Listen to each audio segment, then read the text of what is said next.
Yes, for some reason you're not. I will um just wait for a second because you're not being recorded as well. Uh, yeah, we can restart things. Uh,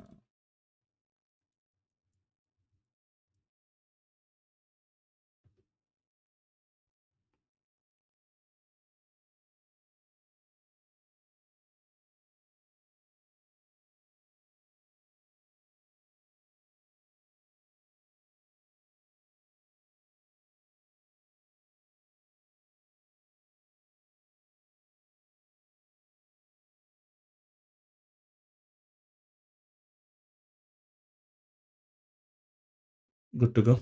Yeah, I think refreshing helped. Yeah, sometimes it's as easy as refreshing. Okay.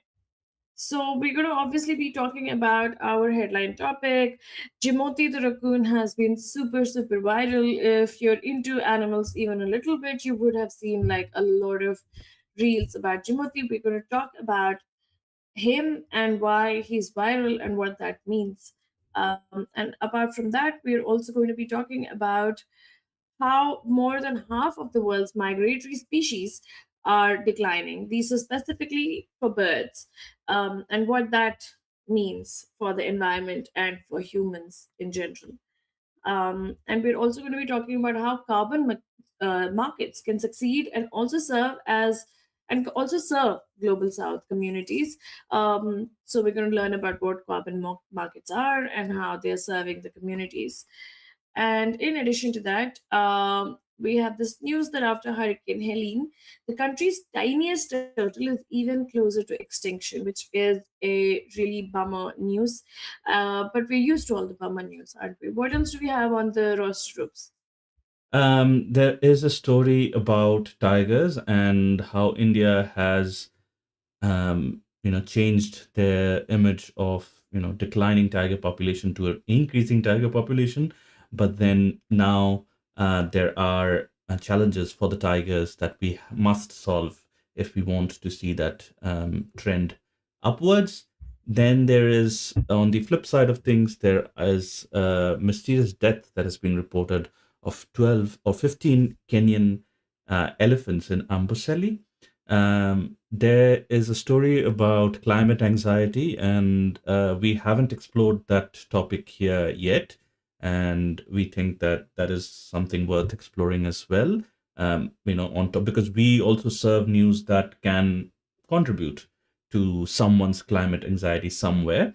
And then we also have the a story about bat guano. We'll see what all that is about. And as always, if we have the time, we'll cover some shorter and new species stories, etc.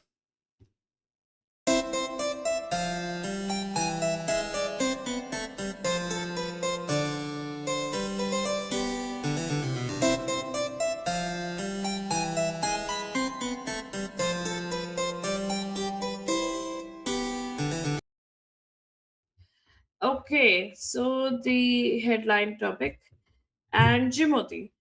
Now, Jimothy the raccoon has a short spine syndrome, which is why he looks more like a furball than a raccoon. But this condition is not something that just affects raccoons, it can also affect dogs. Jimothy, a viral Seattle raccoon, has short spine syndrome, a rare congenital deformity where the spine fails to develop properly in utero. This condition can affect dogs, calves, and other mammals, but is vanishingly rare. So rare that veterinarians with decades of experience have rarely seen clinical cases. Short spine syndrome results in animals having normal limb length but significantly shorter spines, creating a distinctive appearance of no neck and a round spherical body shape. Another notable example is Tilly, an Instagram famous dog. The severity of the deformity makes correction extremely challenging. Many animals with this condition likely don't survive in utero or early life, making cases like Jimothy and Tilly remarkable survivors. The condition is not new historically. But does this tell us something about our human nature? We're going to talk about that, but I think before I talk about human nature and we talk about other things, we should probably share a video and show it to the audience once. Um, so this is the video, and this is from New York Times. Um, I'm just going to play this video of Jimothy.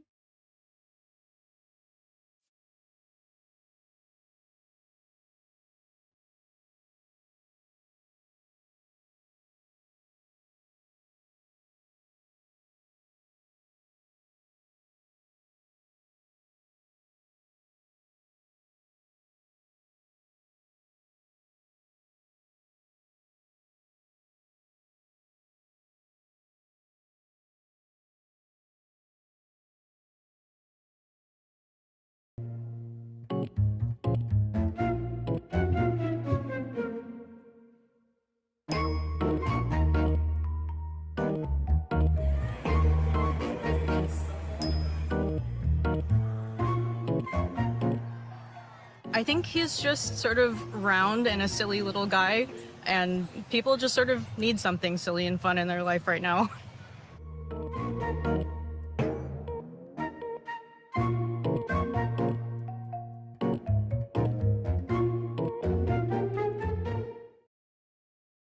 Okay, so that was Jimothy. And yeah, so I think it's very, very the point is there in the video where she says that people like him because he's funny and silly. And I think it's also the fact that it's rare. Like there are a lot of raccoons, but just because Jimothy is round and looks different, we like Jimothy. And we want to be like Hmm. Jimothy, and Jimothy is making the news. But if he was a regular raccoon, nobody cares. Nobody Oh, I cares at mean, all. on the contrary, he would be like, villainized or something. I don't know. Maybe people are getting tattoos. Okay, that is, yeah, one extreme. But yeah, like raccoons are generally villainized for raiding, what do you call them, wins and things like Yeah, that, right? I mean, they are called trash pandas, Yes. especially because of the panda type structure around their eyes, because Uh-huh. they have like the eyes and then they have that bigger, darker patch. So, The eye very much patch. like pandas. Yeah, very much like pandas. So, they call them trash pandas instead because they go into the trash all the time. Mm. And raccoons are seen as a pest more than a friend or more than a neighborhood animal. They're actually seen more as a nuisance, usually by Americans. Now, it's not something that you encounter in all the countries, but in the US, in particular, you have raccoons everywhere. US But and Canada, it's like North America. yeah, but it's just sad that not all raccoons get that same love, and it's the same thing like the pygmy hippo. What was the pygmy Mm. hippo that got really famous? Moo ding. Mudang, yes, Mudang. And then there was, I think, one or two other hippos that got really famous because they were round and cute, similar to Jimoti's case. But that didn't translate to all the hippos being protected or all the hippos being loved the same way. It's the same thing with Jimoti. So it's like a one off viral sensation, and people might forget Jimoti over the years. And Jimoti might not mean anything. For now, Jimoti is a sensation just like Mudang was, uh, but for all the wrong reasons, not because they're important for the environment or for any other reason, but because they look cute. Mm. And I think what the lady said in the video, while that is important, there is a lot of I guess uh, negativity in our lives, and we could use some positivity in the form of Jimothy maybe. But then that unfortunately that does not extend to other animals. We still will kill, treat them as pests, or maybe do a culling initiative. I don't know what happens exactly with raccoons there. There is opossums also in the North American uh, continent. Yeah, yeah. Um, I just mm, need you to give me 1 minute because it's hot and I forgot to switch on the. Just give me 30 seconds, 10 seconds right. maybe. So yeah. That does not, unfortunately, that love does not unfortunately extend to other animals. And when it comes to loving that particular species as well, again, Mudeng, as Meghna was saying, Mudeng is famous. Mudeng is very famous, but does that mean that Mudeng's popularity and all the people that are coming to see Mudeng, does that mean it is being extended to all the pygmy hippos? Unfortunately, that is not the case. I don't know if the publications. We don't, again, full disclosure, we don't earn anything from this show yet.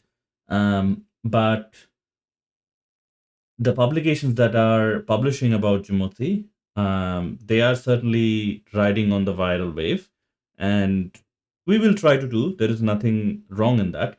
But the thing is, and does that translate to better protections for the species, or better, strategies for this species? That's not the case. So we can't see this as a raccoon, Jimothy the raccoon, more as Jimothy the viral sensation, or like a individual figure, not representative of the raccoon population. I guess, I don't know. I see it that way. No, no, that is absolutely true, and it's really weird that as a race we want, like, like we tell each other that we shouldn't be racist, like as humans, we shouldn't be racist, we should be inclusive, everyone is equal, let it be men, women, whatever. And when it comes to animals, it's almost like we forget that same thing, and we only like want to like select one or something that we find exceptionally cute, and then we focus all our energies on that one cute animal instead of again including all of those animals. So that selective love is something that we're okay with animals, like, and in animals, but not with humans. Like it's the same feeling or the same nature. So you cannot change that nature from one being to another being, or if you're able to, that's great, but doesn't really solve the purpose. And I think it should be extended to animals as well. Like if you like one raccoon, then maybe today, because Jimothy is so famous, they should do something for raccoons if it's possible. I don't know, because obviously Mm, they're seen as a menace, they're seen as a um, just as a pest. So that it's not like they're loved, but they're only loved if they're different. mm, mm. And suffering from a serious, life-threatening potentially life-threatening condition. So Yeah, yeah, that's what it takes for you to be loved if you're an animal. yeah. Sad, but yeah, I guess in a way, like, people have found their joy in Jimothy. That's fine too. Yeah. Mm. Mm. Okay, what do we have next? We will talk about the tiger situation in India next. So this is a report from the Monga Bay, which says India's tiger numbers are rising. Protecting their pathways is next. It reads, India has made progress conserving Bengal tigers, but must accommodate growing populations dispersing from protected habitats into human dominated areas amid rising poaching and ongoing forest destruction. Protected forest corridors are essential for genetic exchange between isolated tiger population, preventing inbreeding. This is, again, we have spoken multiple times about this, why inbreeding is dangerous for genetic diversity and for the entire species sometimes. India has built more mitigation structures than any other Asian country, including the world's 10 largest wildlife underpasses and overpasses. The Teen Pani underpass beneath Highway 72 in Rajaji Tiger Reserve exemplifies this conservation strategy, safely allowing wildlife from mice to elephants to pass through. T8, a Bengal tiger relocated from Corbett Tiger Reserve in May 2005, uses these passages to roam extensively across the landscape. The modern expressway demonstrates India's commitment to balancing infrastructure development with wildlife conservation needs. So again, we spoke about this. We you can go watch our last episode to see why these kinds of underpasses and you know overpasses is very important, and how governments are prioritizing these things. But what I wanted to also make a comment on is that we haven't been able to solve the poaching problem yet. I know Africa has managed to solve the ivory poaching problem largely.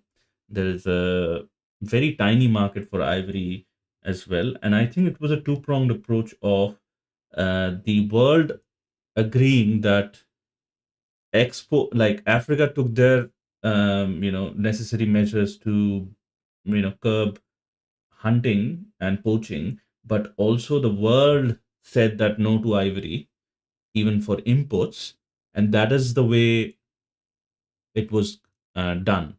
But now the market is not regulated. We are trying to stop poaching, but as long as the market is there, there will be people, you know, going after these big cats. Yeah, but the poaching for a lot of animals now in Africa, India, and other places are happening primarily because they believe that a lot of the teeth and the nails and other kind of things are useful in Chinese medicine. A lot of this is being propagated by China. Even shark Hmm. finning soup is something that is propagated more from China. So if Hmm.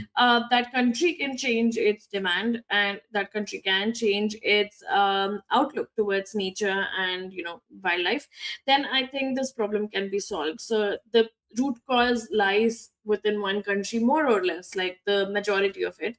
So if Chinese people and China in general can be more empathetic towards animals, I think everything would be better.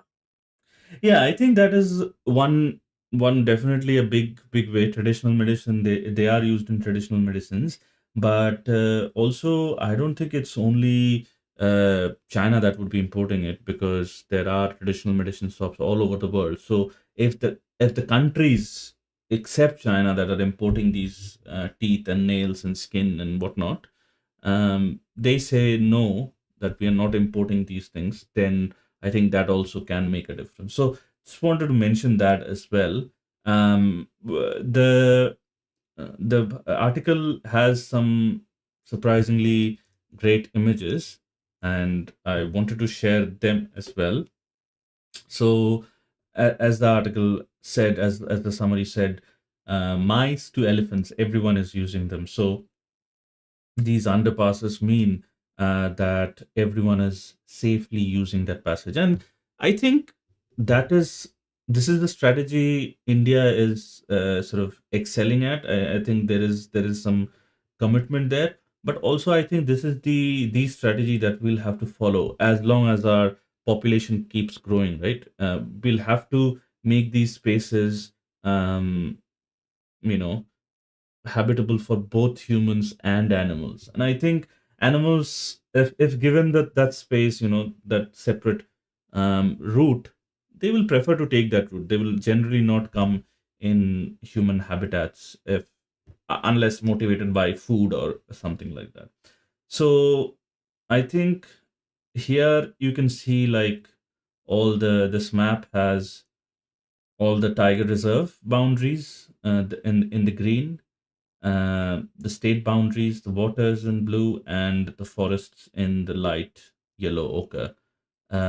So there is a lot of forest cover. There is a lot of forest cover. There are a lot of tiger reserves, but again, as the tiger population is growing and exploding, rather, um, it's crucial that these. I still think there could be better forest cover. Like I understand, okay, Rajasthan not possible, but other Mm, places definitely can have more forest cover. Like there's a lot of white in between the green. Like the greenest part is actually Northeast India, mm, and that is only because primarily there's no attention given to those countries and there's no mm, development, which is why it's still green. Every other place, especially if you see from the MP to the Western Ghats, there isn't a mm, lot of forest cover, so there isn't a lot of space for them to walk through, right? If they have to reach the Western Ghats, there's just sparse forest corridors like in Andhra and then Tamil Nadu, and then that is the only way they can take. There is no other mm, cross connectivity via Maharashtra and other places which you can see in the map. mm. So that is sad. Like, like there will be fragmented population because in areas in the middle, there's just like concentration of forests. So you don't want concentration, you want it to be spread across. I think the Western Ghats is a connected patch of forest. They have a connected patch of forest. The Western Ghats. Yeah. Um, And the MP side, is yeah, connected. and then the middle, yeah, Yeah, but Orissa MP. you need to connect both of them because tigers and a lot of other animals are also like, they walk a lot of distances, so they need those Mm, space to for movements, and that also means there's better genetic diversity due to that, what we spoke about in our last episode. So that movement mm. is something that is very essential because tigers are territorial as well, and a lot of tigers then go in search of new territories, and if the fragmented but big populations, like big patches, can be somehow linked to each other, that would be a better way. Like we And I can't think be.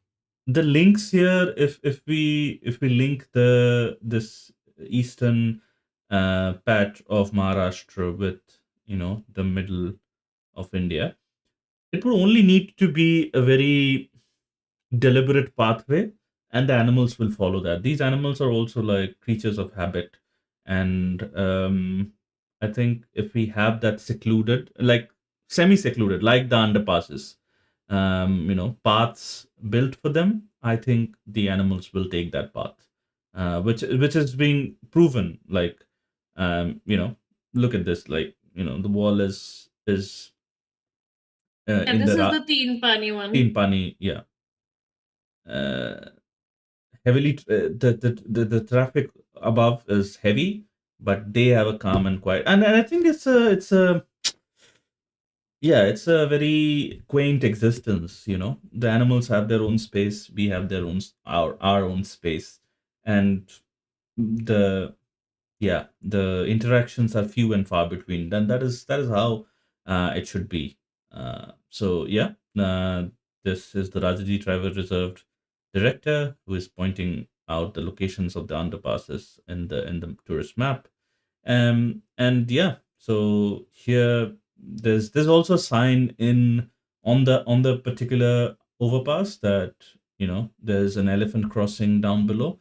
It's a nice touch for people to know that elephants may be crossing below, or tigers may be crossing, and we can see the tigers using the underpass beneath National Highway 44, which is India's longest highway.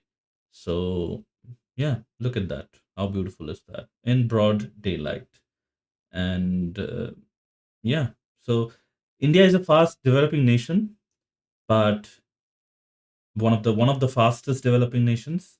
And along with that, we also have the opportunity to be a pioneer in these types of projects where we are prioritizing, balancing, or not prioritizing, but balancing the human development with the animal needs, basically. Yeah.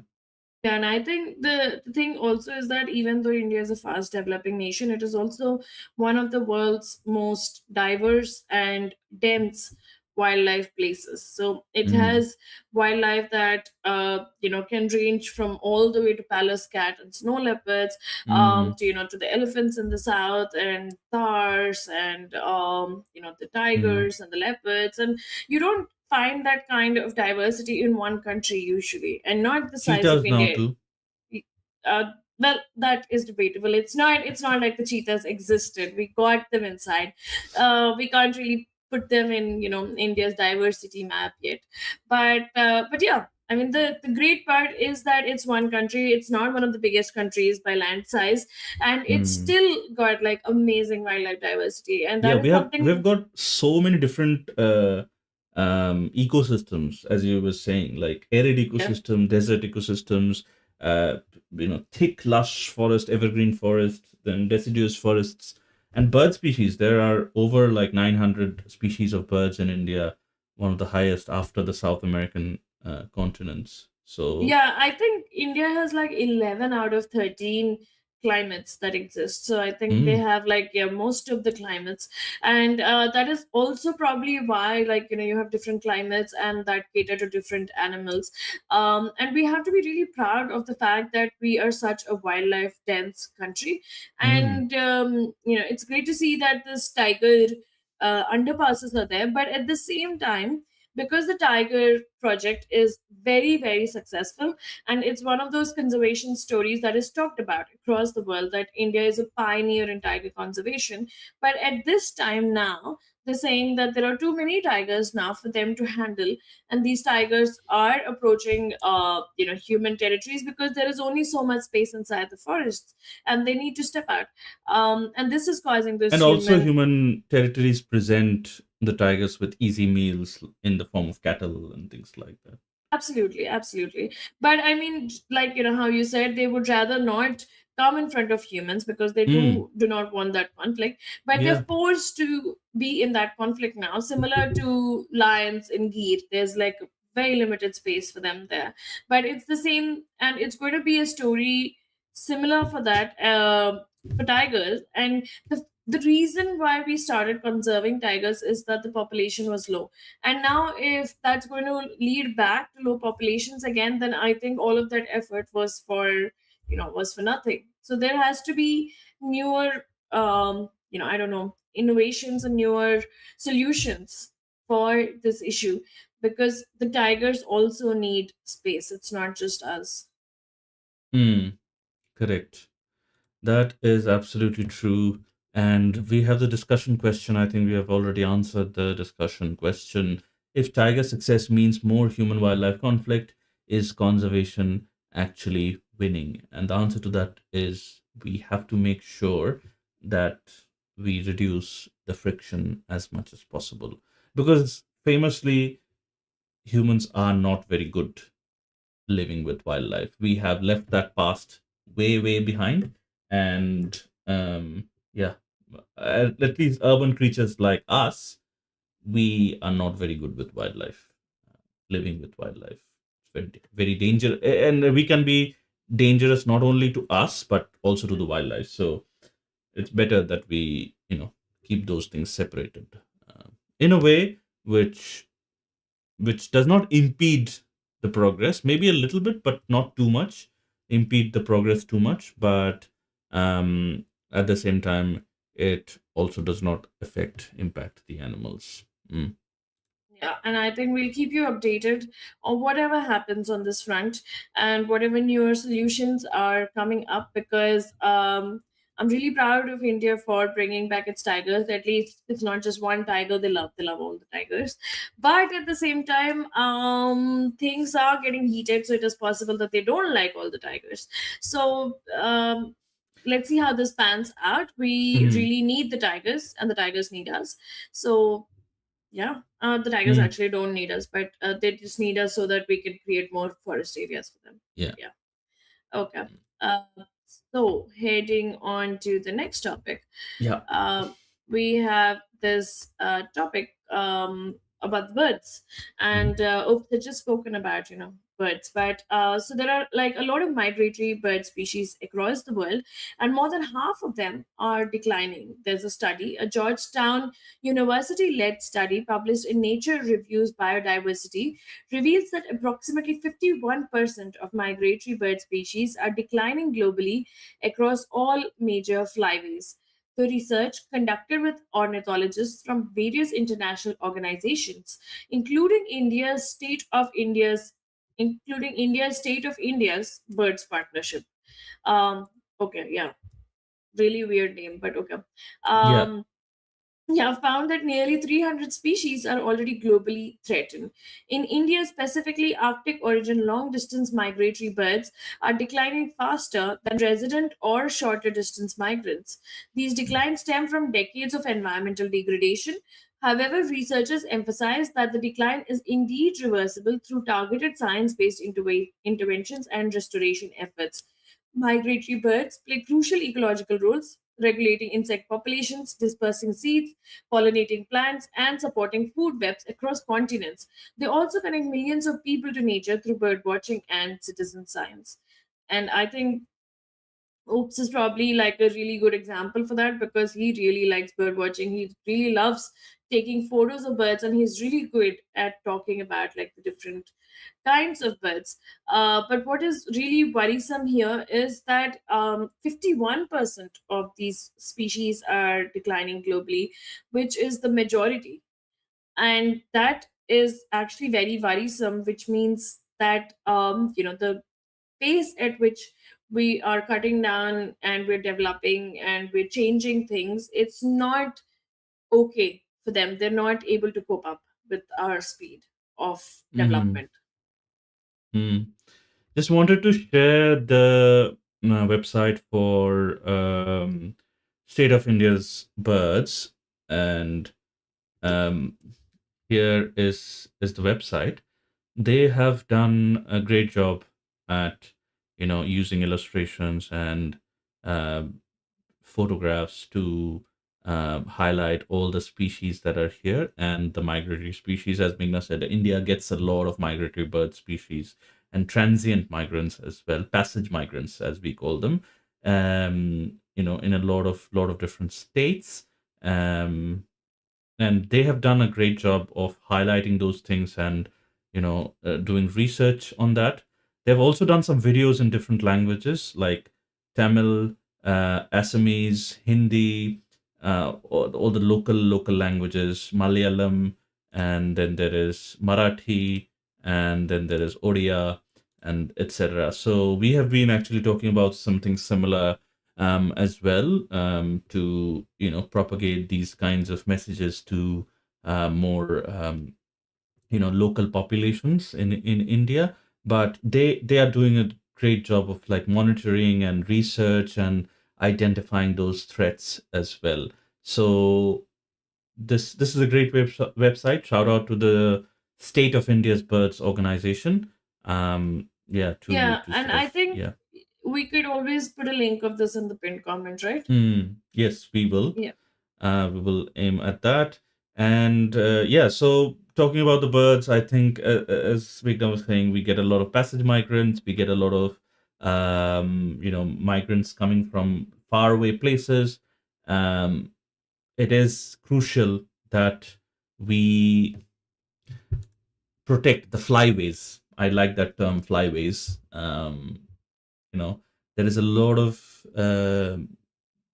harm that airplanes do sometimes to these migratory birds like bar-headed geese and others.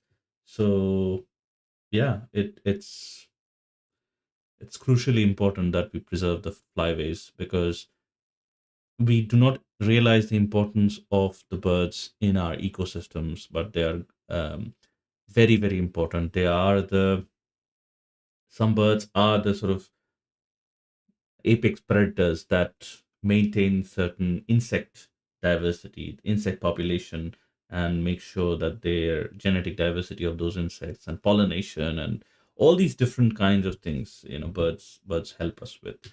Um, Yeah, and yeah, obviously seed dispersal, I think, because when you're flying and correct. you're pooping, then Hmm. you're really helping with the seed dispersal. So it's very similar to how they have those helicopters or aeroplanes with a lot of seeds in them, and they're trying to like throw them on Yeah. a piece of land. It's similar to Hmm. that. Like when you have a lot of birds and they're flying and they're pooping everywhere, then they're naturally dispersing the seeds. And we need every animal out there now in an ecosystem. Every animal has its role, it has its place, and it has a way that it combines and works really well with the ecosystem. We're the only ones who kind of away from the ecosystem, or we have detached ourselves from the ecosystem, and we think of ourselves as superior to the ecosystem. And that is where the problem comes in, because we think of every other creature out there as inferior. So we rather not protect them, we rather not, make things easier for them, we rather not, try to coexist with them, but we try to show that, all the land is for us, all the water is for us, everything is for us.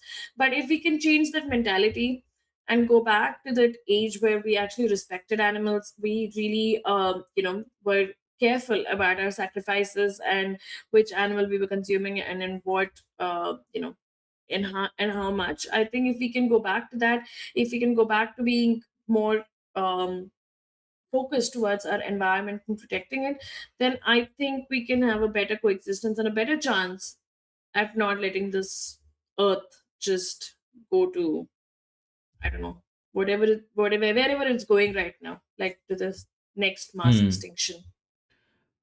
We spoke about the Northeast. We mentioned the Northeast in terms of their forest cover.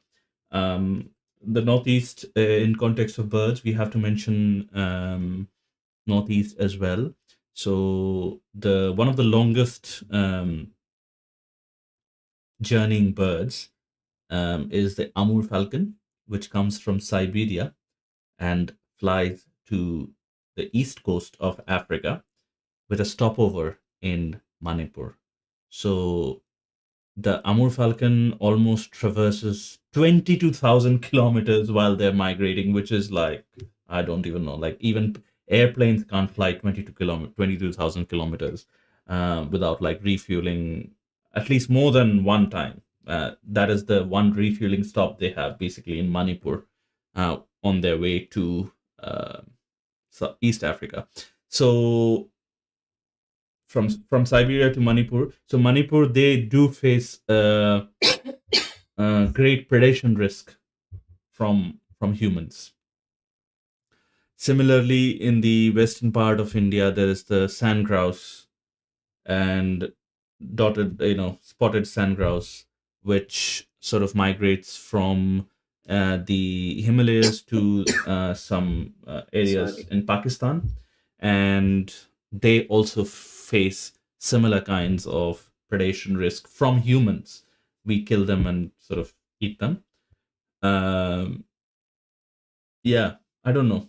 We can limit ourselves to chicken. I don't know. Chicken is a bird that we eat, and it's delicious. So we can limit ourselves to chicken. No, no, no, no, no. Don't even go there, because the way that the chicken are abused and they're pumped with antibiotics and then they're cooped in small spaces, and the kind of abuse that chickens go through, even though they're supposed to be really, really intelligent animals, if you've ever kept a chicken. And we No. did an episode on like the intelligence and the booba kiki effect in chickens as well. Oh, yes, with the little chickies. That is Uh, true. Yeah. I don't think any animal out there I mean, deserves to. again, like we have to, if we have to, then we have to focus our efforts towards one animal. And chicken is that domesticated species, at least the domesticated species of chicken. No, I think, um see, if you're going to make changes to your diet, then you don't stop at like, oh, red meat, white meat, and all of that. Then you make changes to your diet in such a way that everyone out there is making changes, and then there is more land free for the animals. That's what David Attenborough said, right? Like, if all of us change to a majorly plant-based diet, then we would open up a lot of space, one where the cattle is growing, two where the food for the cattle is growing. So both of them would be free, and then that would mean more forest space for the birds and animals. Hmm. Yeah. And that also means that we don't have to focus our efforts towards killing things like Amur falcon or, other exotic birds, monals, and things like that. So, yeah, it is a really challenging situation that we are in all over the world. Not only, again, we focused a little bit on India, but because there is a lot of Arctic migrants that sort of come to India or stop over at India, but the in the passage migration season, but this is a threat that is um, going out around the world. about migratory bird species. And for these species, migration is one of the crucial functions in their life, um, because they can't survive the cold or survive the warmth, vice versa. They move to warmer places and things like that. And with them, they bring all the seeds and certain important factors that are necessary for those ecosystems in that specific time. So I don't Yeah. know. Yeah, I It's just think that if we can actually change a lot of our habits and not just focus on development but focus on coexistence, focus on actually giving more space back to the animals and wildlife, then it will be a win-win situation. So mm, there's like a lot of you would say a lot of experiments also nowadays where they're saying that if you go into the forest, you listen to bird song, or if you're if you go and spend a couple of hours in nature, you do something called forest bathing, you do all of these things and you actually have lesser stress levels. You're happier, you're more content in your you're more content in your life. So I think nature is telling us that we really really need to go back to our roots. Like we really need to go back and connect with nature, because we're happiest when we're in nature without knowing mm, it. Yeah. absolutely, absolutely. I think that is the crucial part there, and it will be a win-win situation. I do believe that as well. If we give space to, and then we don't have to worry about things like global warming and other things like that, because nature will take care of itself. If the only thing that nature needs, and all the animals encapsulated in the nature needs, is basically the space, and it will revert back. Mm. Yeah, it needs nothing else from us, just some space Yes. and some non-interference. That's all. But yep. Okay, so what else do we have next? Yeah. So I think, continuing this trend of decline, we will speak about the Kenyan elephants that are mysteriously found dead. This is again a report from Mongabe, which says Kenya investigates mysterious deaths of 15 elephants in Amboseli. Kenya Wildlife Services is investigating the deaths of 15 elephants in the Amboseli Savannah near Tanzania border between June 24 and July 24, 2026. Located at Kimana Sanctuary and Kuku Ranch, 10 elephants displayed similar symptoms, including partial paralysis, before dying within 1 or 2 days, primarily affecting adult females and calves. Five additional carcasses were too decomposed to analyze. The University of Nairobi detected toxic substance in samples, though the government chemist lab reported negative results. With further analysis ongoing, authorities are investigating potential common sources, including water. Tracked elephants alerted authorities to deaths when movement stopped. The condition transmissible is not transmissible to humans. Local officials and wildlife organizations demand answer and sustained investment in wildlife protection. I think, excuse me, Africa has generally done pretty well in elephant conservation, um, when they're not giving licenses for, what do you call them, game Hunting? hunting. Yeah, Hunting and the trophy hunting, yeah. trophy hunting. Um, so I think this sounds to me like there can be some kind of contaminant in some sort of food source, and It that could be a food contaminant, source, it could be a water source. We yeah. would not know. Mm, And we also don't know, like, what kind of contaminants probably affect elephants as opposed to us. So it is mm, possible that the same contaminant that affects them may or may not affect us, even if it is a shared water resource or a shared water source. Or if it is not a shared water source and if it is like ponds inside the sanctuary or ranch, then that is something which is really something that they need to inspect, analyze, and then change. So maybe they need to probably change the entire area and maybe close those points and then open up a new point. If it is like something which is human managed, then that is one way to go about it, because elephants can be really sensitive to changes. Mm, yeah, they are.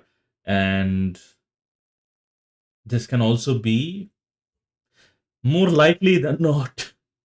I think it would be a human made chemical because I don't know, nature. I mean, It, it has to be more or less always it's human made chemicals. And mm, the shocking part is that it was just 1 month, June 24th to July 24th, just 1 month and 15 elephants.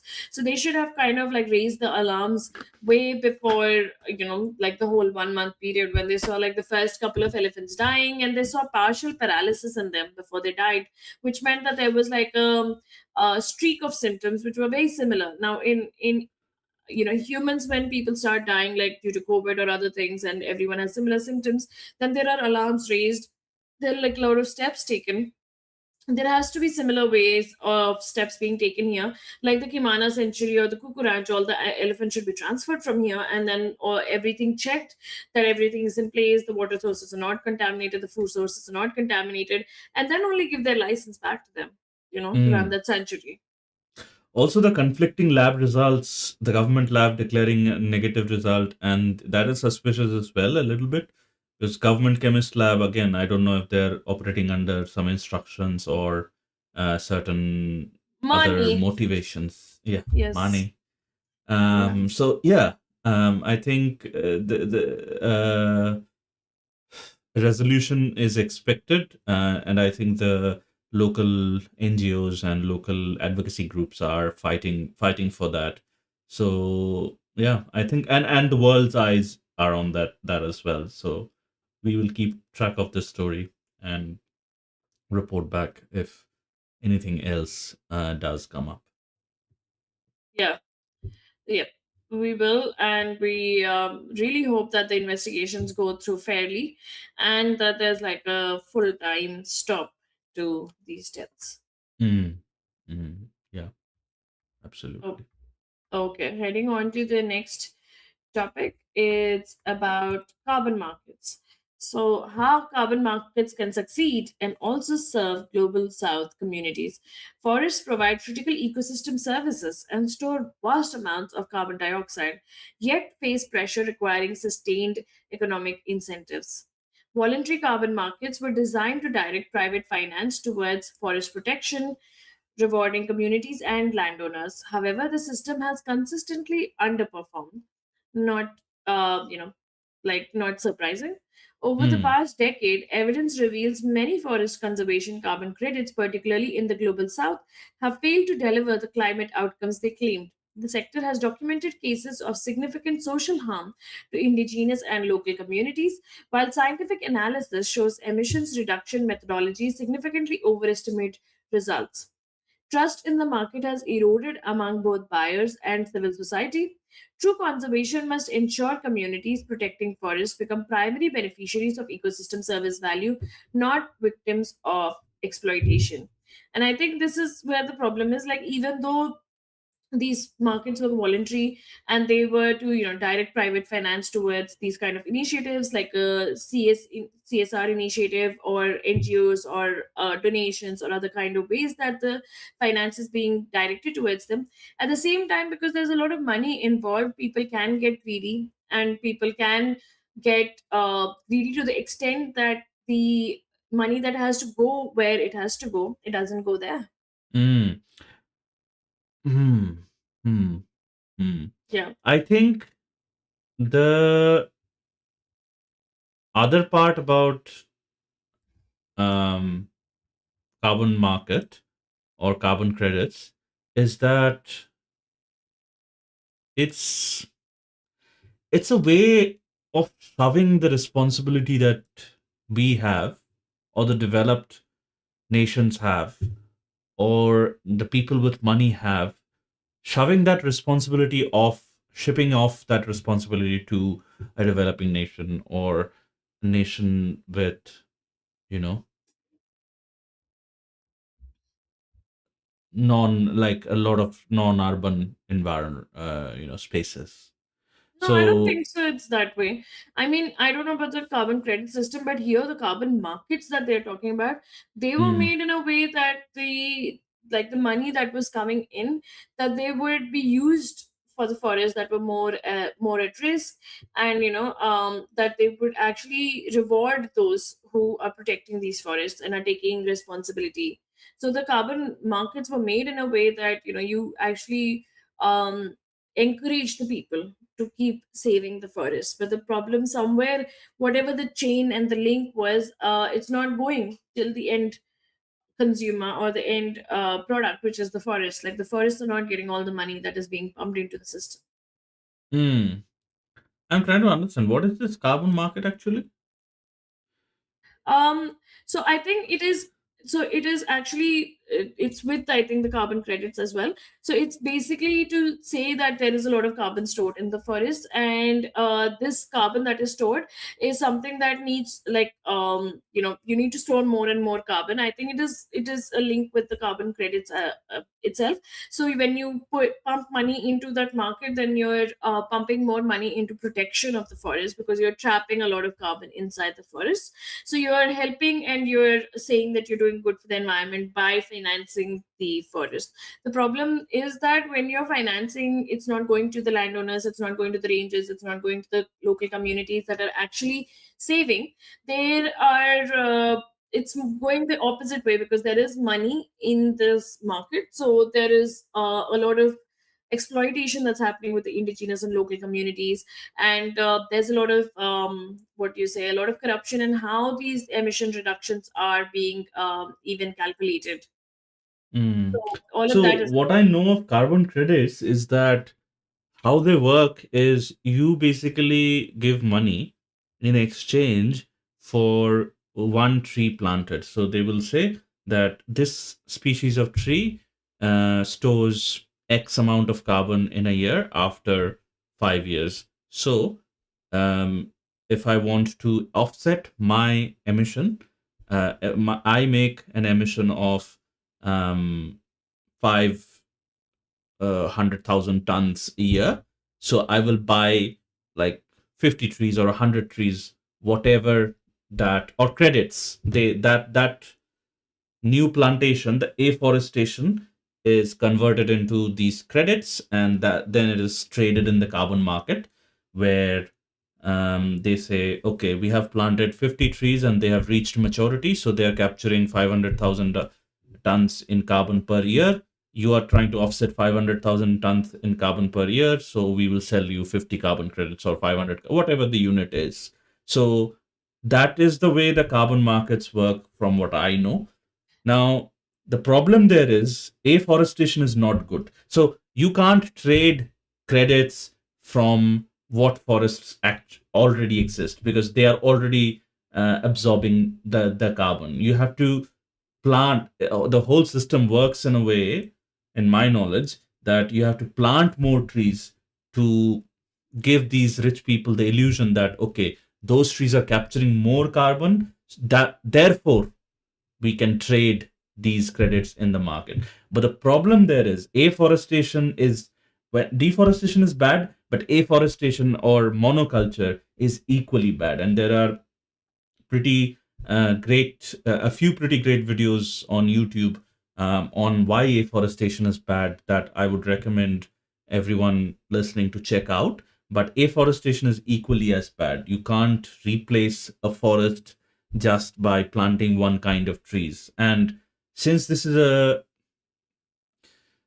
So you're saying financially, afforestation is only bad if you're planting one kind of trees, but if you go and you know what trees survive there, and then yes. plant local trees, and you're building the riparian, like you're kind of recovering the riparian forest kind of thing, then Mm-hmm. that's fine. Then that's again, we don't know, because nobody has tried to do like a mass large scale afforestation of a proper forest. Some people have tried, in smaller areas, and that has worked well, and that has seen, I know one of the guides in Ranthambore, Rajasthan. um, he has He bought a piece of land, and he reforested that area. Um, so and he saw, return of a lot of wildlife, and that has worked. But since this is a money motivated market, do you think people will spend that much time in trees which take like 20 years to mature and things like that, or 50 years to mature Yeah, and but reach its the whole potential? point is that if you really need the, if you can keep milking in money to grow the even the very the trees that need a lot of time to mature, or Hmm. other kind of trees, you know that Hmm. in the future that is what will cause better outcomes than Yes, just. but the billionaires just want to offset their, private jet flights that they took to, eat some cake in Paris. How do But they i do think that? i think this entire carbon credit system is like a Is a farce in the sham. Is sense. a farce. Yeah, Yes, it yeah, is. That is what yeah, I'm trying to say. it is a It is sham because just a it's. way for billionaires to shove responsibility and just normalize, or deal with them flying to some country to eat some cake or But something like that. it's not just billionaires. It's like even we are asked when we're booking flights and all, do you want to buy so many carbon credits, right? Exactly. Like, It's everyone who is booking flights out there. They want you to so feel that the bad flight about. companies can feel good about running these massive jets that Absolutely. Yeah, it. emit these massive amounts of carbon. Yeah. Yeah, I mean it's the company that's running and expanding and having more flights and more fleet and everything.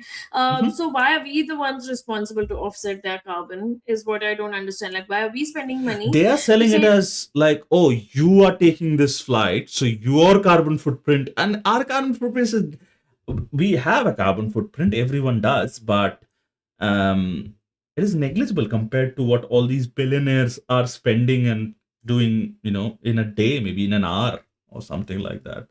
So it's a great way for rich people and for some small people like us as well, to feel good about ourselves, that okay, we Yeah, but have made all these emission, but then we'll buy carbon credits and just forget about it because that will offset automatically.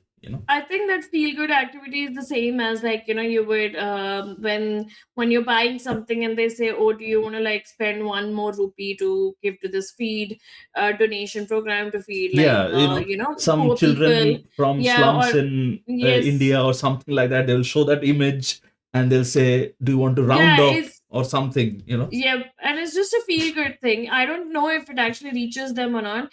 No. And carbon credits is the same way. Like, so there is a forest and there is like some trees probably being planted, like how Oops said, but nobody knows if it's the right trees.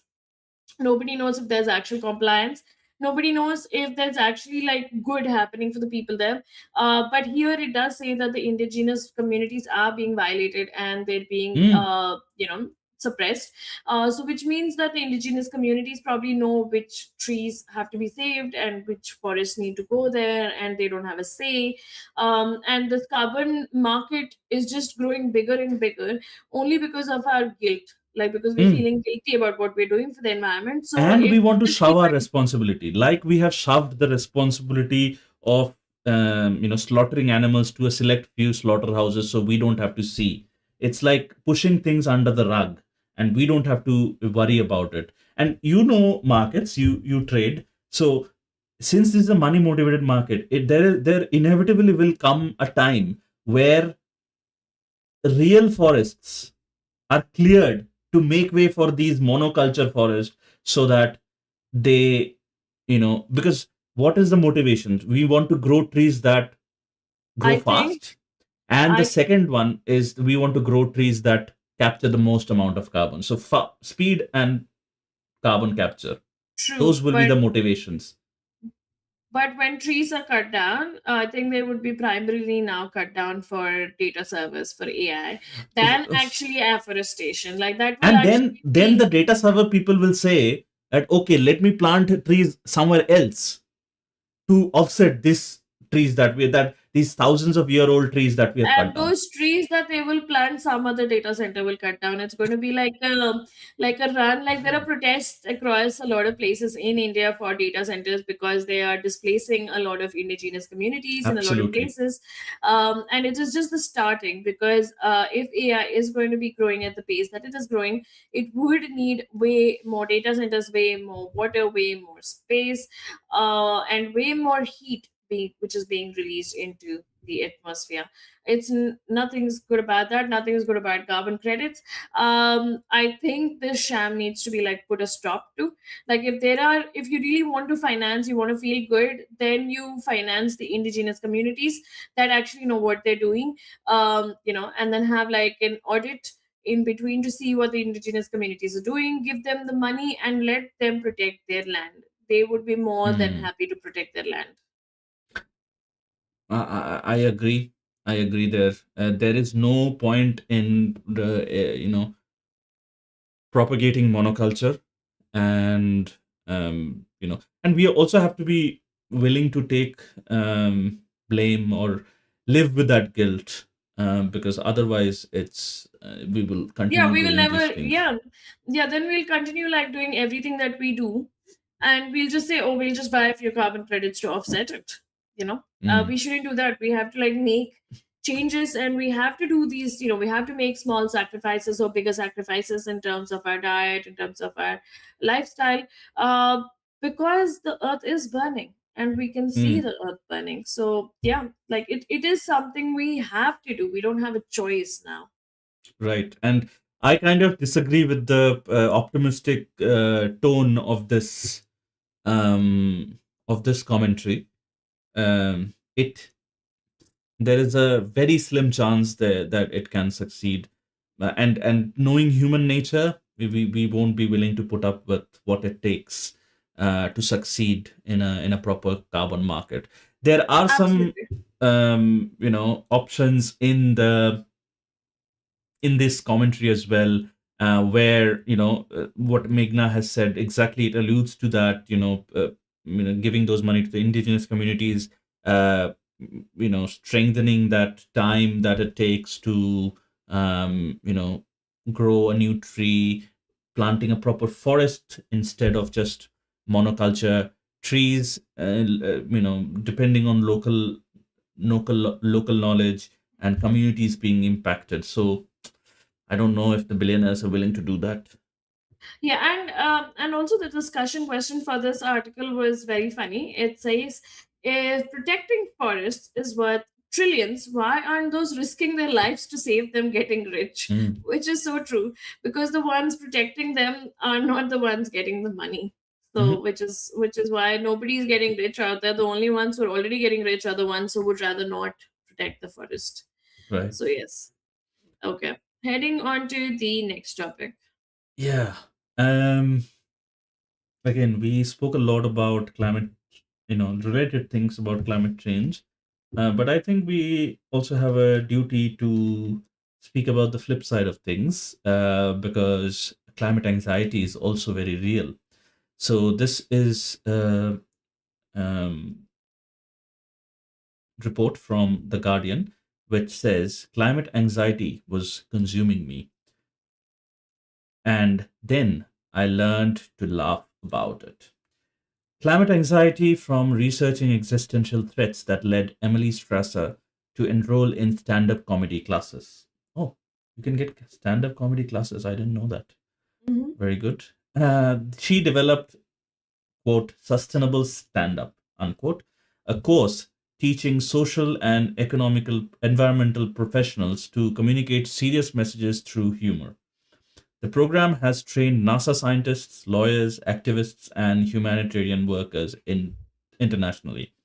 Research supports this approach. Laughter provides health benefits, while comedy training helps people reframe difficult experiences, strengthen social bonds, and build confidence. Evidence suggests that learning comedy benefits mental health. The UK's National Health Service now offers comedy as a mental health intervention through its social prescribing program. Wow. Referring patients to creative and social activities supporting overall well being.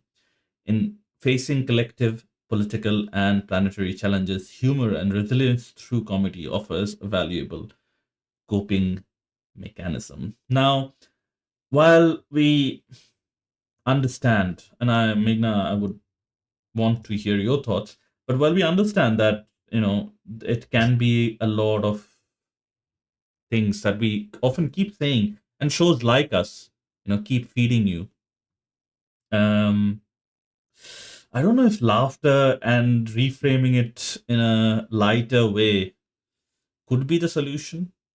It definitely could be, see, because there are different kind of audiences. Now there are people who absolutely love to, hear and talk about environment like we do. Like, oh, we really need to talk about it. We need to discuss about it. This is what's happening in the world. The world is burning. Now that's one way to see it. But then if there are people out there, like a stand-up comedian who is there on the stage, there are people who don't know what's happening in the environment, don't care about what's happening in the environment. For those people, especially who are unaware, it's a great way to get them slowly into this space through humor. Because even though it's humor, you know that you're talking about really, real things. A lot of stand-up comedians use humor Mm. to kind of deflate situations. So they're talking about the same situation, it's the same serious situation. Let it be, like, let's say if they're talking about something political, they're talking about something else.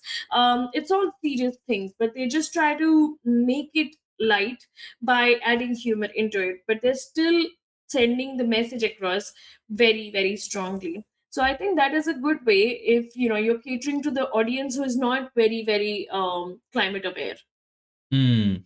So you're saying that is a good perspective that I did not have, for 2 minutes earlier. So, just hammering the message, but in a light form, it might take a little bit longer, but then the message slowly starts seeping in. It is like, how the green humor guy, Mm, the Roman Chakravarti. So he makes all these images that are funny, but he mm, talks about really serious topics and really serious changes that are happening across the world. But he uses his humor to sarcastically quote these changes, and that it really mm. works because he's known across for his comics, especially for the satire. And Internationally, then, yeah. yeah, so humor does work, and stand-up comedians have their own fan following, and it's great if they can send like environmental messages out, because it's the same thing. Like, you look after an idol or a hero, and this is one way. And climate anxiety is real. Like, I think I told Oops that there was a time when I felt like no matter what I did, how much I did, it was never enough. So it is very easy to go down this rabbit hole where you feel like, what else can I do? Why am I doing so less? Why am I such a failure in saving the climate? And you need things to take you away from that. So either mentally you become stronger, that okay, I can do whatever I can, and everything else will fall in place if it has to, or when it does. Or the other way is to laugh about it, which they are doing. So if they are making people laugh about it, they're laughing about it themselves, even though they care about the environment so much. It is a way to kind of relieve your stress, but also make sure you're passing on that message. Mm, yeah. Yeah, because I started with the idea of maybe, you know, commodifying it, the message loses its potential, but that is not the goal. The potential is not the goal, but the message seeping into a person is the goal. So I think, yeah, Yeah, I and I think the way you're making something funny is also in a way that you're not taking away from the message. Like, how green humor doesn't take away from the message, he in fact right. instills it harder by Hmm. using satire, so Hmm. or sarcasm. So that is a way that these comedians are also using. So when they make fun of the government, or when they make fun of our efforts for the environment, they're actually mocking, and they want you to do better. So it's a way to instill the message for the masses to move. So it can be serious or comedy, but as long as that message is actually going to the masses, it's going to do something about it. Like, like it will have an impact. Hmm. Hmm. That's a great way, actually. Mm. Yeah, And people plus can be surprised. They're going to comedy show, but they also get like a side of climate awareness. Mm. true. And you know what happens? Like when we talk about serious things, you need to be like in a frame of mind to talk about serious stuff. Like you don't just sit down with friends and be like, oh, let's talk about climate change or let's talk about how the earth is burning. You reach those topics sometimes and you rather avoid them because you don't want to like talk about serious topics. But with jokes, they linger in your head for a long time, and you go and you retell jokes, so the retelling quotient is higher in jokes than with serious stories. So then these jokes that are retold again and again and again, then they have a higher reach and a broader reach, and that can actually like impact more people. Mm. Mm. Absolutely true. So again, I think if you're a comedian, um, you can enroll to This this program, yeah. this program actually, and yeah, maybe include some humor and some messaging into your comedic routines, and you might find new types of routines or new things to do with you if you're you know going through a writer's block or something like that. So yeah, it's great. Yep. Okay, so what do we have next? Um, yeah, we have the story about the tiniest turtle in, Mm. we're going to talk about how Hurricane Helene. After Hurricane Helene, the country's tiniest turtle is even closer to extinction. The southern bog turtle, North America's smallest turtle species, measures just a quarter inch at hatching and reaches only mouse sized in adulthood. Identifiable by distinctive orange, red, or yellow neck patterns, these adorable creatures inhabit shallow wetlands called fens in the Blue Ridge Mountain of North Carolina. Wildlife biologist D.J. Apodaca actively studies these imperiled reptiles, which were already struggling before Hurricane Helene struck in September 2024. The powerful hurricane devastated their habitat by flooding the fens with massive amounts of water, worsening their dire situation. Southern bog turtles rank among North America's most endangered reptiles, with populations dwindling rapidly. Conservation efforts are underway to protect these tiny creatures and build them a new home as they face an uncertain future. Mm. Um, and yeah, and I think the discussion question is also very interesting. It says when hurricanes reshape ecosystems overnight, can conservation efforts ever catch up, or are we always one disaster behind? I think we are Mm. always one disaster behind. So if the hurricanes are increasing, their intensity is increasing, it can all be mapped down to a hotter climate or a hotter, environment. And so we are to blame for these hurricanes and reshaping ecosystems. Now, there might be a reason how they're reshaping or they want to reshape ecosystems. When nature takes its own course, there's a reason for nature to take its own course, and we can still, put our efforts in to save a species or save something. But at the same time, we cannot kind of dictate nature how nature has to behave. I feel like we're always one disaster behind. We can never catch up. Mm. Um, that is true, unfortunately, because we have built so many interdependent things that can harm nature all at once. That if one does not one day, then the other is already ready for causing that harm. Wanted to share certain other images of the turtle as well. You can see the size of the turtle and the beautiful neck patterns, the yellow neck patterns it has. The size of the turtle is tiny, very tiny, maybe smaller than the palm of your hand. And the neck patterns are beautiful as well. It says southern bog turtles are often hard for amphibian and reptile conservancy researchers and volunteers to find. The notoriously reclusive reptiles can be readily identified by splashy splotches. Splotches. What's that? Of Splotches are like, how paint splotches happen, like just like mm, Oh, Yeah. I thought it was called blotch, but I don't know. Um, of yellow on the neck. So splotches, new word. That's one image, and then the other one you can see. Oh, it's even tinier than the palm of your hands. Like it's so tiny. When researchers find a southern bog turtle, they record its measurements. Typically, full grown turtles reach only 4 inches. They're tiny, tiny turtles. But see, nature is amazing. Like, nature has created this turtle, which is tiny, like a 4-inch turtle, and it has its place in the ecosystem. It is contributing something to the ecosystem. So, it's beautiful and looking beautiful as well. So, you can imagine what this smaller creature, how hard a time it can have surviving in a flash flood. Yeah. And plus the thing is, obviously, if you're an inland turtle and you stay in like a small pond which has like this amount of level, so there is also algae and other things that are the turtle's food. Could be like Hmm. other small fishes, or could be like other small plants. Now when a lot of water would come in, that changes their it not only like it's not the flooding that is the problem with the turtles, because they can swim in the water. It is their access to food that gets harder. So that access to food and trying to survive, and with all that water, is the problem where it goes. So earlier, if their food was just a couple of inches below them and they could just go and come back, now it is like a couple of feet below them.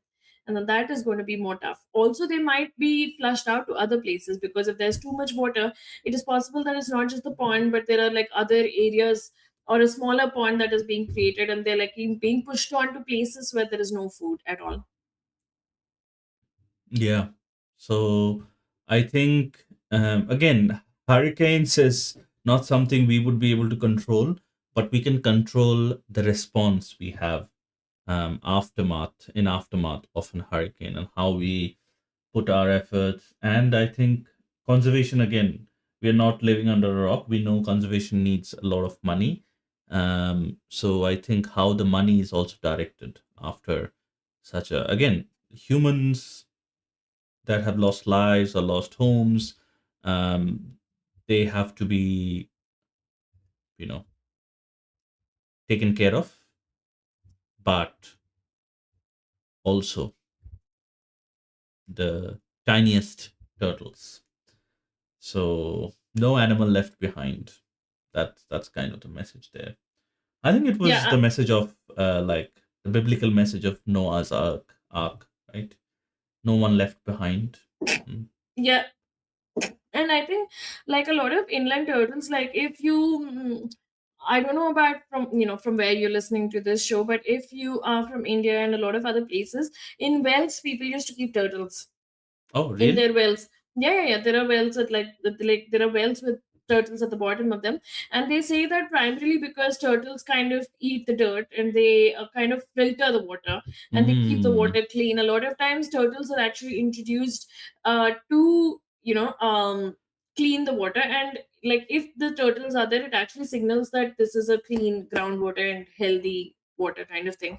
So it's the same with the wetlands. So if there are turtles there, it signals that there's like clean groundwater and healthy functional wetlands. So Mm. they are ecological indicators, like apart from their maybe seed dispersal and other kind of things, they're ecological indicators, and which is why people have turtles. You've never heard of turtles in wells, like in India? No, actually not. Actually not.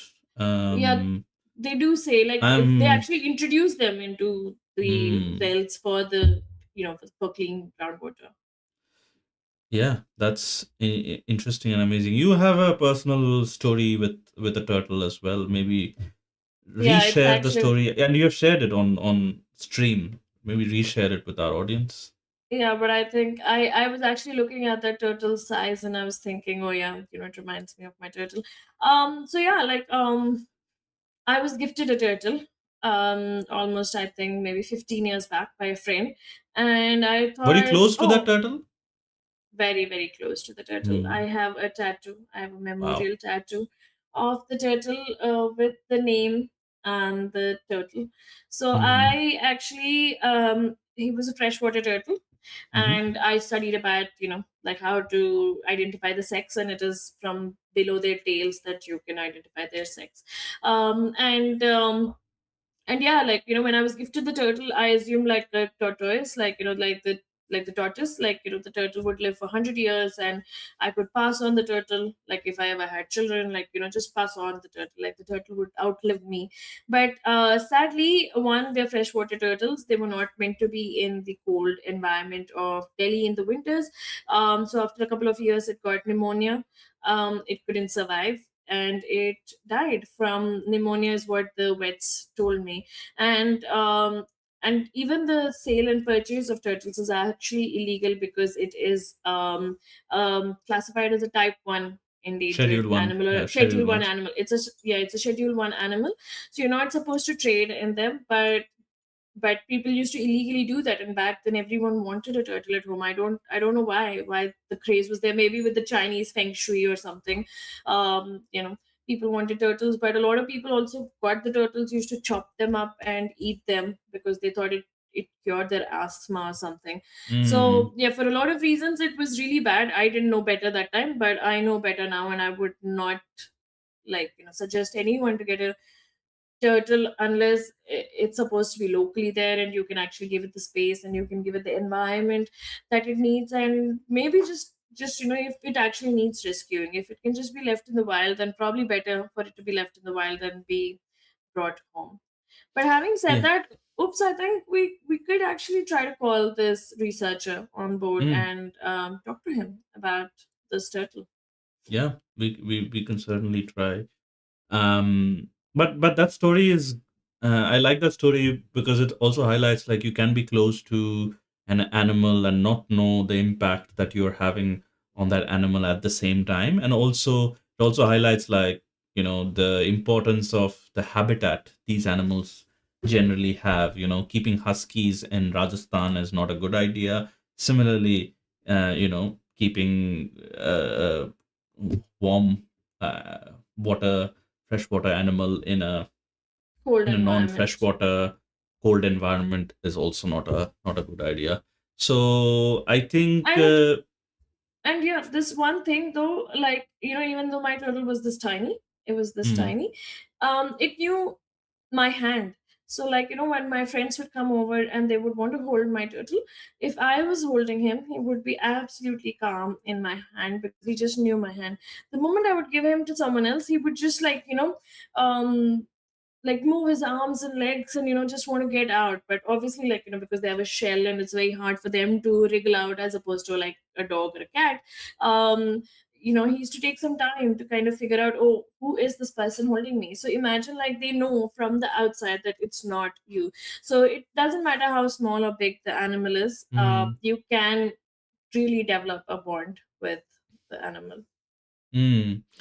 I think that brings me to another discussion that was hearing the Neil deGrasse Tyson, one of the podcasts that we have humans have, um, propagated this idea amongst ourselves that we have a big brain. No, we don't have a big brain, and there are like a lot of animals with bigger brains than us. And two, that we have the biggest brain comparison to our body size or body mass or whatever, and that makes us superior somehow. That is also not true. Parrots and other certain other animals have bigger brains than us compared to their body mass or body size. So we work under these false pretenses that we are the most intelligent animals in the world. Certainly because we have colonized other animals and we have colonized the entire world. That is a great indicator. Maybe other animals are not interested in colonizing the world, and they're just happy living their own lives. And they're just watching us burn. Let them do the burning, and we will just uh, survive after they have burned and they have left, then we will survive. So I mean, because the earth has gone through 5 mass extinctions, this is going to be the mm, sixth one, and yeah, the earth will survive. It's just that we Earth are will not going to survive. be the ones surviving. Yeah, true. Yeah. So I think that's a beautiful effort by the scientists, but at the same time, I think the governments and the money that are being funded should be directed towards the right causes at the right time. So yeah. Yeah, and we'll keep you updated. We will try to get this researcher to talk to us. So let's see how that pans out. But heading to the next topic. And I think we will do this one where it says a study investigates how to prevent viral spread from bat guano in Southeast Asia. So, again, if any listeners in Southeast Asia, listen up. Scientists discovered bat linked viruses in commercial bat guano fertilizer sold in Thailand markets. The study screened 41 fertilizer samples, finding genetic material belonging to mm, beta coronavirus, oh my god, alpha coronavirus genera that include strains responsible for COVID 19, SARS, and MERS pandemics. Specifically, these samples tested positives, two containing alpha coronaviruses and one containing beta coronaviruses, closely related to the sarbecovirus subgenus, which includes SARS-CoV-2. Again, we know it as the SARS epidemic. While these detected viral strains are not known to infect humans, the research highlights a significant safety concern. Bat guano harvested from caves is widely used as an agricultural fertilizer in Southeast Asia, creating potential exposure risks for harvesters and handlers. The findings prompt calls for stronger safety precautions throughout the fertilizer supply chain to prevent disease Zoonotic. transmissions, zoonotic disease transmissions as human wildlife proximity increases. If everyday, and the discussion question as we have is, if everyday products might harbor invisible viral threats, who bears the responsibility for prevention of disease spillover? This is an interesting one. I don't know how I feel Um, about this. Yeah.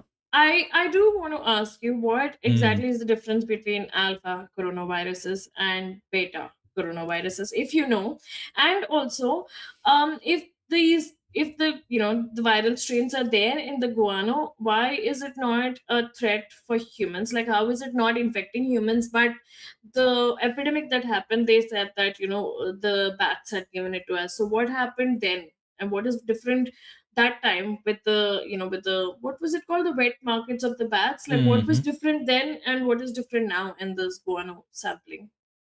So I don't know the difference between the alpha and beta coronavirus, but what the impression that I get from reading this article is that the genus coronavirus, like a genus of an animal, contains many viruses, and alpha and beta are one of them.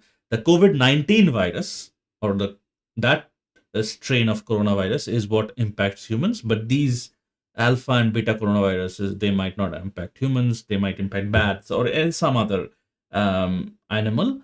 Now the thing is, that's why we are not getting infected by the fertilizer or by consuming the plants or food that is grown in that fertilizer.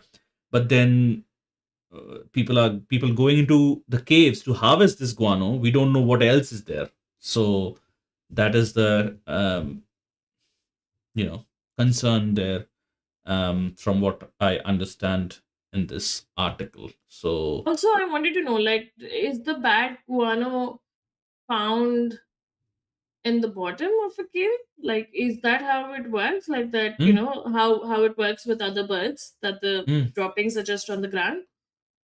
Droppings Because are just on the ground. see, because I know that with bats, they actually turn themselves upside down to pee. I've seen Mm. videos of that, and it's quite funny and it's quite cute. But I don't know how they poop. Do they poop the same way that they pee? Like, do they turn themselves upside down?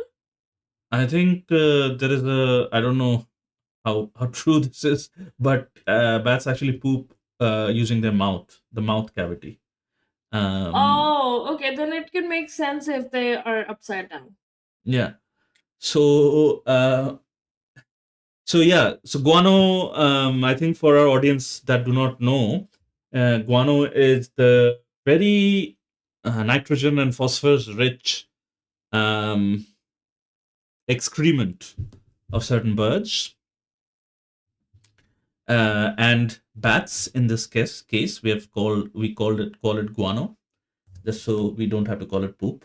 And they are very useful in fertilizer. So early fertilizers before the chemical revolution, um, they were harvested primarily from these mounds in the middle of the ocean, where the mounds were created by seabirds actually uh, excreting over that particular rock or something. And seabirds, because they eat a lot of high protein dense fish and things like that, they had a super nutritious for the soil guano.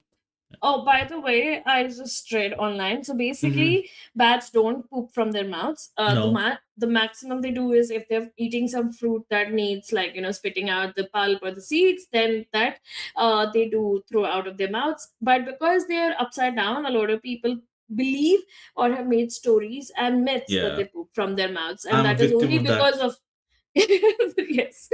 And but they actually hang themselves straight up because they are a normal mammal like any other mammal, and they have the Yes. same structure with the anus at the bottom, and the Yeah. expelling happens from the anus. So they do poop just like any other animal. It's just that they prefer hanging upside down, but when they have to do their business, they hang the right way because that's the only way you can expel it from that end. So unless they want it on themselves, which nobody wants on themselves. So yeah, so bats don't. I think there's like a lot of myths and wrong Yeah. notions about bats. Like one, that bats are blind. Bats are not actually blind. So they have poor vision, just like sharks have poor vision. So they use echolocation, but they're not completely blind. Like, you know how they Hmm. say blind as a bat, blind as a bat. It's, I don't even know why they use that because bats are not blind. I mean, they don't use their eyes to navigate. I think that is what But that they do use means. their eyes to see. It's not like they're only navigating using echolocation. They're using echolocation with their inability to see as well as maybe other animals can. Mm, So they, it's like a complementary thing. It's not like the primary thing. right. So yeah, so that way, like, there's a lot of things, and especially like animals like fruit bats, they actually use their vision along with their echolocation. Especially when you see them in the cities with the trees and everything, they're so perfectly timing their landings and going up because they have the vision with the with the help of echolocation. Right. So I think, again, guano harvesting, I'm not saying that is bad inherently, but we have to figure out how to do it safely. And you know Or maybe like give them like a alternative fertilizer, like the people using it, if you want to make sure that they're not putting their lives at risk. Or maybe give them some kind of safety equipment that they can wear and enter and pick up, like maybe even something as simple as gloves, or like a head mask and gloves, so that they're not a in direct basic contact. PP, a lean version of a PPE kit. It, yeah, like as long as something is provided so that they don't um because at the end of the day it's not the humans that would be blamed. So if the guano actually starts infecting the humans are going to go and butcher all the bats that they actually get the guano from. So it's not the bats fault that they're pooping. I mean, it's a natural process for them, but we will start blaming the bats just like we did in COVID-19. Like instead of Mm, blaming ourselves for those stupid wet markets, we blame the bats for existing. mm.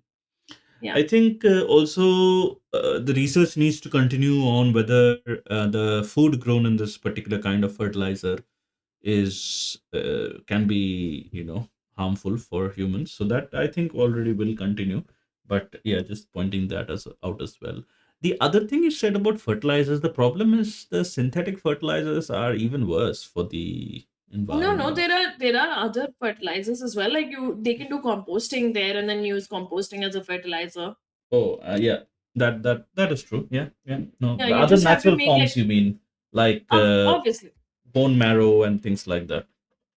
bone marrow. Oh, okay, I didn't know if Bone dust is a very good kind of fertilizer. Yeah, that. I don't know, but I do know that even like things like the leftover tea leaves that you have after you make tea, or the leftover not in coffee grinds. commercial farming, Meghna. No, no, It can I be mean, used for your local like garden, kitchen garden or something like that. no, but you But could commercial always, farming. no, but you could mix it with the compost waste, and it Hmm. was like a, it's like an additional fertilizer, not the primary fertilizer. But there are like a lot of natural fertilizers out there. If you don't want to send people into that Into that cave, cave. yeah. But if you have to send people into that cave and you still are on the edge about what that can mean, then this is one way to do it. Yeah. So bats, I think, is going to stay in our collective psyche for a long time because of coronavirus and how impactful it was. And And because of s- Batman. I mean, coronavirus, I believe, will has surpassed Batman.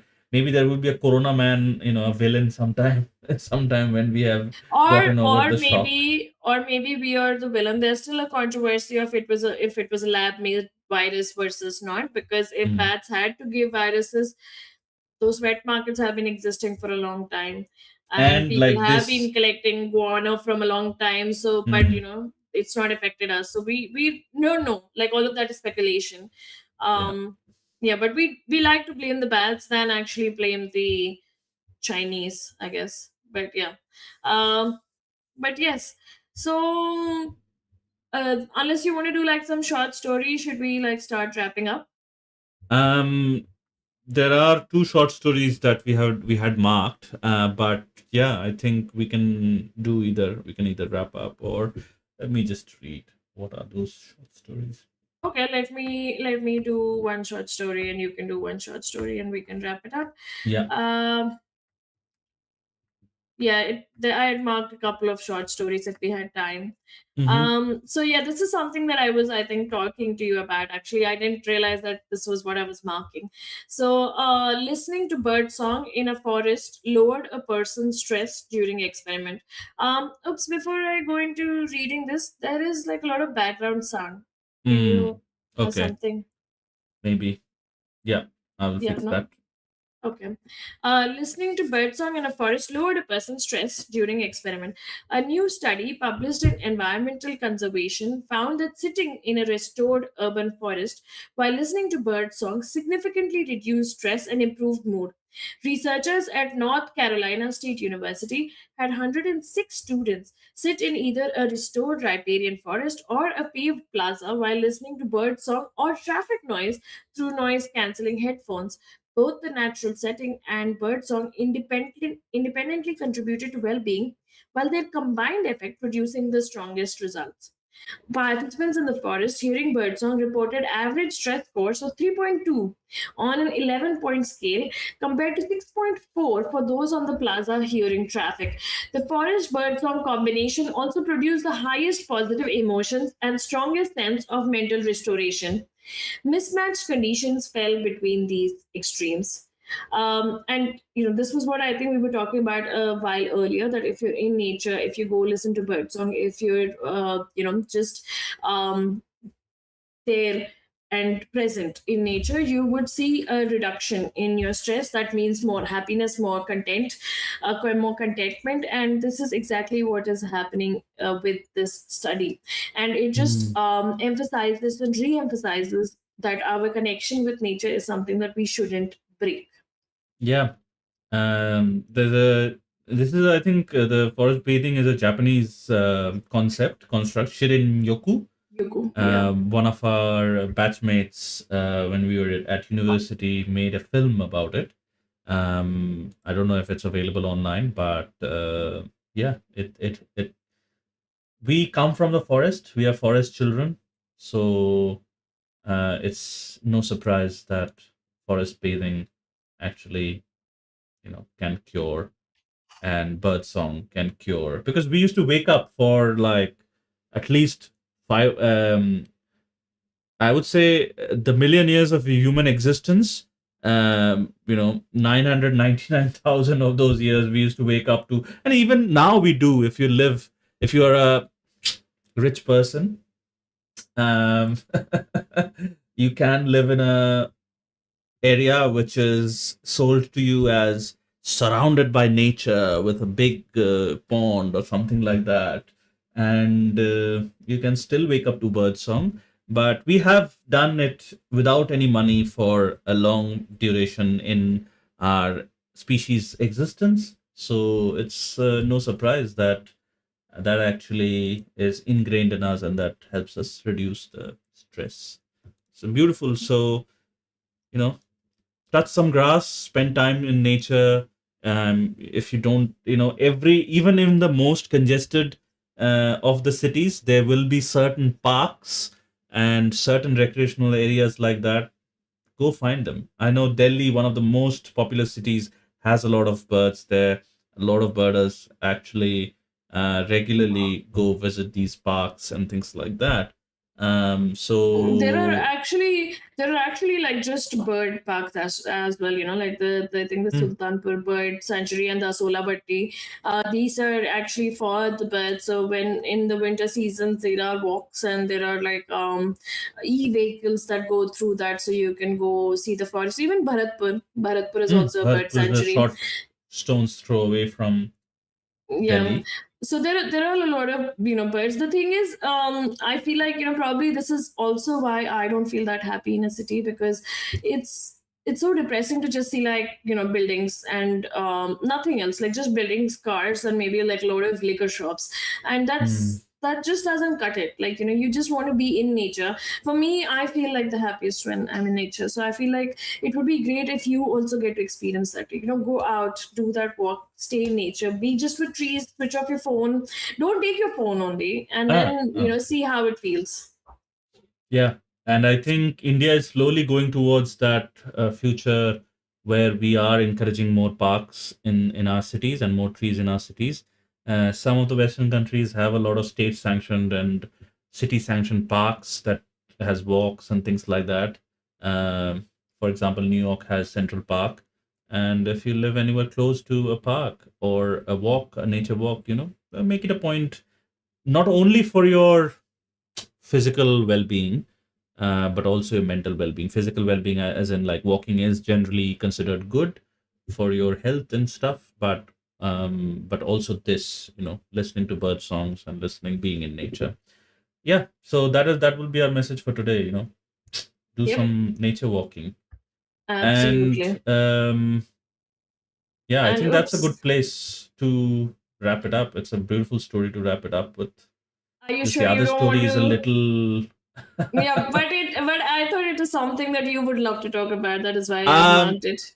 Yeah, I can talk about it. And this is another thing that we do not see the other side of, the hidden polluter in your wardrobe, how fast fashion is fueling the next pollution crisis. And again, this does not come to mind. You can be like, oh, fabric, it comes from the nature mostly. Again, how can it be pollution? But it is. So, fast fashion refers to mass produced clothing designed to quickly replicate runway trends at minimal cost. This industry model aims to deliver new designs to consumers in record time, creating an endless cycle of production and consumption. Globalization and e commerce have accelerated this trend with social media influencers. Oh my God, huh, I get like a allergic reaction when I hear that. And online shopping fueling weekly demand for fresh collections. Unlike the past, when new styles arrived seasonally. Yeah, I remember that time, spring, summer, autumn, winter, and things like that. Brands now produce continuously to stay competitive. The rapid production cycle has significant environmental consequences. The fashion industry accounts for approximately 8 to 10%. My goodness, that is too much. I was like, maybe it was zero point 0.8 or zero point 0.1. But yeah, 8 to 10%. Like, can't imagine the scale of the carbon emissions that fashion industry contributes to. And it contributes nearly 20% of the world's wastewater. The constant demand for affordable, trendy clothing drives manufacturers to produce massive quantities of garments, perpetuating unsustainable consumption patterns and environmental degradation. How do I talk about this? Because me as a person, I am thankfully not at all into. you know, clothing or fashion. That is not a form of expression. But for some people, it is a form of expression, like, right? Expressing their identity through their clothes. Yeah, a So lot of people even get confidence through the clothes they wear. So it's like a part of their identity, which has never made sense to me. But the sad part is it's not the linkage of what clothes is. What clothes give you more confidence. It is the problem with how much you're consuming it and how much your demand is fueling the industry. So this fast fashion is actually a lot of clothes being designed, and the how you go to these shops and you see, oh, new in store, new in store, new in store, and these stores are huge. Okay, all of these fast fashion stores like H&M and Zara and other kind of brands, and people just want to buy clothes now, and they rip these clothes really soon, and then they keep buying clothes. That is where the problem is. That demand is where the problem is. It's okay if you're buying like nice clothes once in a while, and then you're using it for a load of years. I still have like clothes from 10 years back, 15 years back that I'm still using. And I don't see a point of, just buying clothes until and unless, you really like your clothes are not really torn, or, you absolutely cannot use them. Why do you have to change them? Like, just keep washing the same clothes and wearing them. How many clothes do you need as a person? that is a good question, and I am always surprised by some of my friends. When I'm visiting their house or something, I look at their closet, or maybe they're showing off their newest walk-in closet and things like that. I'm always surprised by the amount of clothes a person can own. Um, I don't understand that, but I am so that's why I'm not in a position to criticize that. I don't understand that drive of buying new clothes. I Yeah, haven't. I mean, you just need to wear clothes because that's how you're socially conditioned. Like, as a human, you need to cover your body. Like, no other Correct. animal out there is covering their bodies unless we want to cover their bodies. Like, we put something on an elephant or we put But something but on a dog. strangely, see, Meghna, nature actually pushed us to do this. Strangely, nature did not give us any How protection did against nature push the. us? That is what I'm saying, like protection against any kind of climate. Yeah, We but developed in Africa. We are perfectly suited for Africa. yeah. But when we moved to new places, our skin did not go thicker, No, or no. our So wait, blubber. so nature did not make us do this. We did this ourselves because we wanted to go to these cold I places, don't know right? if we wanted to move. If an animal migrates, do they want to migrate, or is it there? Is it in their genes? Is it nature pushing them to So migrate? migration is like a cyclical thing, but we didn't migrate, and come back. That's not what we did. That is what the migratory birds do, right? They go Again, in a there certain can be a season and they debate come back. about whether it is intentional or not, but whatever it may be, we could have evolved a thicker skin or a thicker blubber fat or something like that. It again, we moved to a colder place almost like 500,000 years ago or something like that. So that is enough time for evolution, I would think. And like evidence proves that as well. But we did not, and that's why we had to cover up. Animal skins started with animal skins. Again, I think the covering up started with necessity, because a lot of tribes you see in the hotter regions, they don't cover up. They just wear a loincloth or something like That's that. that's what I say. Like, I mean, no, in the Sentinelese, apparently they don't cover up at all. Like, At all, whatever yeah. photos of the Because you don't Sentinelese. need to. Because you don't need to. Exactly. And But but but colder with places, I think but fashion started like that. Colder places, we had to cover up with animal skins and hides and things like that. And then that's need slowly became the tradition and the condition, the societal conditions. You have to cover up like See, that. we were not, I don't think we were meant to go to places like that. Now, there are obviously animals that belong, like, let's say, in dogs, there are different kind of species. Like, there were certain wolves and there were certain species that belonged in colder climates. And then there were certain then we created for other environments by cross matching. But they had fur. We never had fur, I think, Yeah, to begin with. exactly. We That just is my had hair. point. That is my point. It's like That is our that is my point. natural. Why did we go to cold places when we didn't um have fur?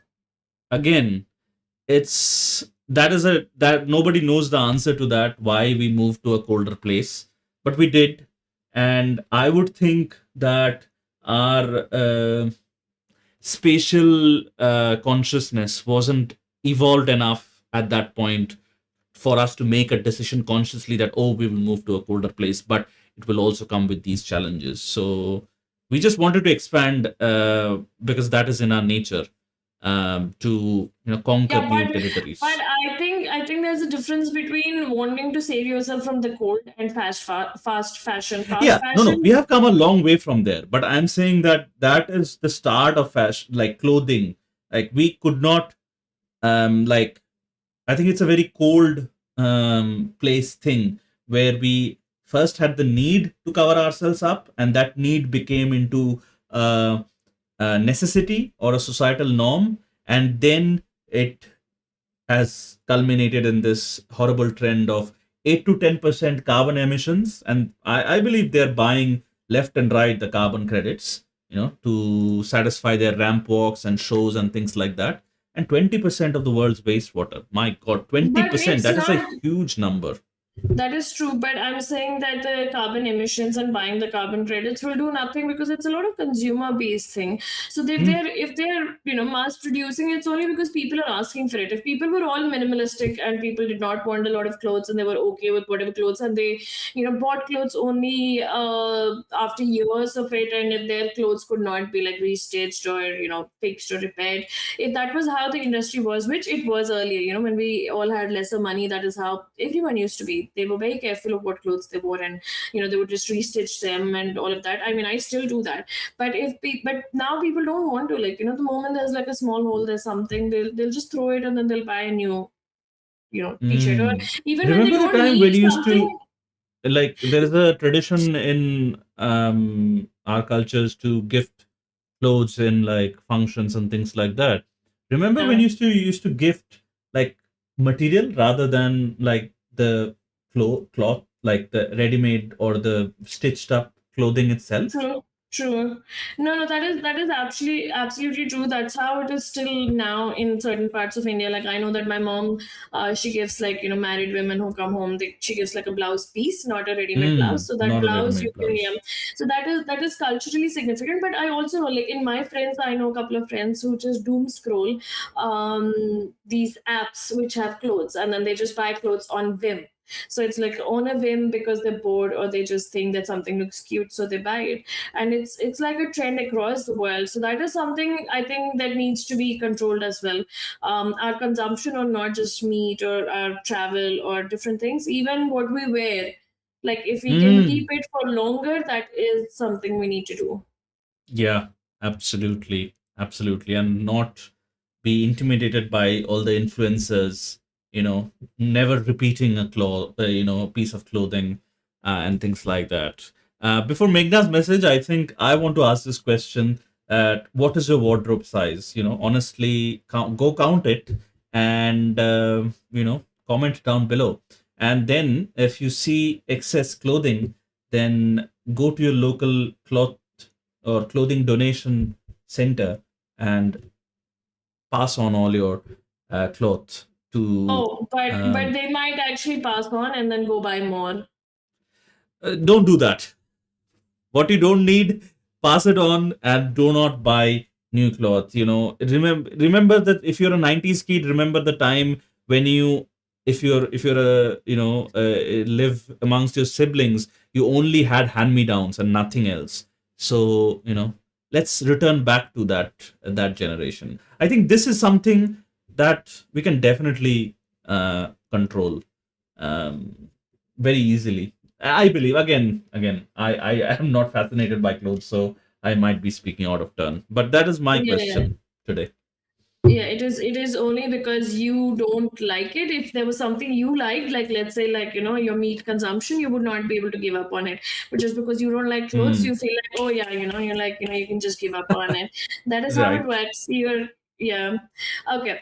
Coming to my question, obviously, is that have you heard of Shirin-yoku? If you've not heard of Shirin-yoku or forest bathing, then you should go out in nature for an hour without your phone. Don't go with the whole intention that I will take photos, I will post this, and I Or will listen to a send these messages. podcast. Yeah.